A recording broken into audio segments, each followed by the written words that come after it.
from church on a Sunday morning. You're listening to your favorite radio station or maybe plugged in your phone through an aux cord playing Pandora or Spotify. Suddenly you get a tightness in your chest, your heart thumping, feeling like it's going to pull out of your body. A sense of dread pulls in your stomach as you begin to feel like you may actually die. Anxiety is a problem that affects 1 in every 13 people, around 7.3% of the world. It can be caused by an event or activity that makes you nervous or worrisome. It's the same worry like fear or unease.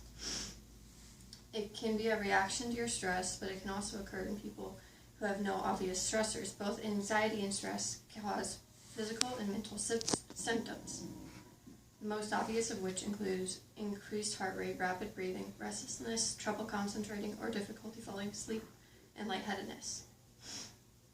Some causes for anxiety are places that have an emotional trigger related to that of a bad memory or a failed relationship.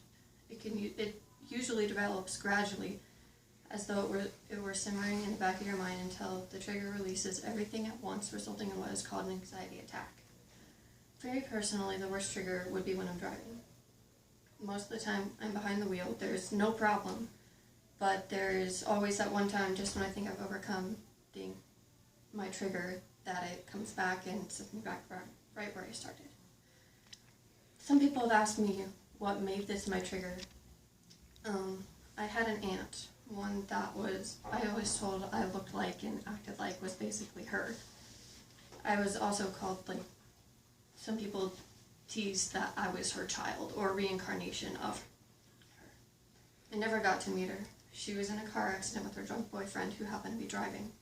They got in a wreck and a T-bone which hit her on the side, fracturing pretty much every bone in her body all the way down, and she died. Some people have asked, why is that your trigger? It didn't happen to you. Well, I was in a car accident with my grandmother right after I first got my permit. She was the one driving, and I'm able to see. I was sitting in the car, and since I'm taller than she is, I was able to see over the cars. So I saw the car coming, but I didn't warn her fast enough. So we still got hit barely right on the corner. I don't have a fear that I'll get in an accident. It's more like my grandmother was in the car and she would have gotten T-boned. And my sister was also in the car and she was in the back. And that car would have hit both of them and not me. And my parents expect me to, after I get my permit, which I've been working on getting it for 2 years, I still haven't gotten it yet. They expect me to take my siblings places, and I think that's one of the things that has been holding me back personally, is just the thought that I'm going to have to take them places, and having that responsibility on me when I don't feel like I'm ready for that. Anxiety is not a new need that needs to be solved, but it is one of the more pressing ones, and such a large portion of Earth's population struggle with it.